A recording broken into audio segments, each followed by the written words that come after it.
The second abstract data type is stack.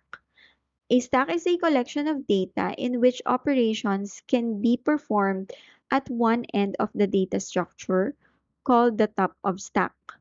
Only the most recently added data can be removed, and when adding new data, the data is added at the top of the stack.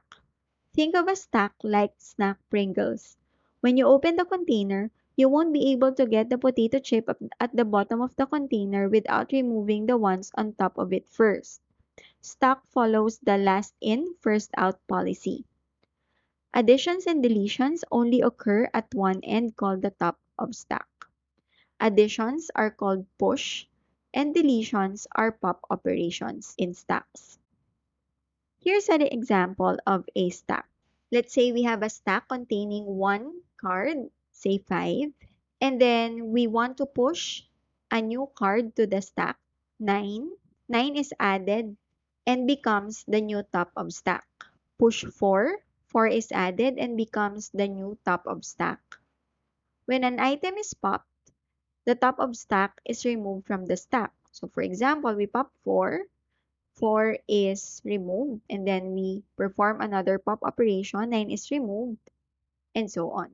So let's perform the following operations on an initially empty stack. So for example, we push 12. 12 is the top of stack. Push 2. Push 78. And then pop. 78 is removed and 2 is the new top of stack. Push 90. Push 56. And then pop, pop. So this is our final stack. Like use, stacks can be implemented using the list object in Python. Assuming that index 0 is always the top of stack, the insert function is used for pushing the data into the stack, and the pop function is used to remove the top of stack. Here's our implementation for the stack abstract data type. Stacks are the data structures used in implementing function calls in our programs.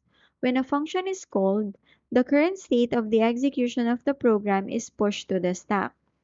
When the called function has finished its execution, or if a return statement is encountered, the state at the top of the stack is popped in order to restore all the variables and their values before the function is called and resume the execution of the program at the statement after the function call.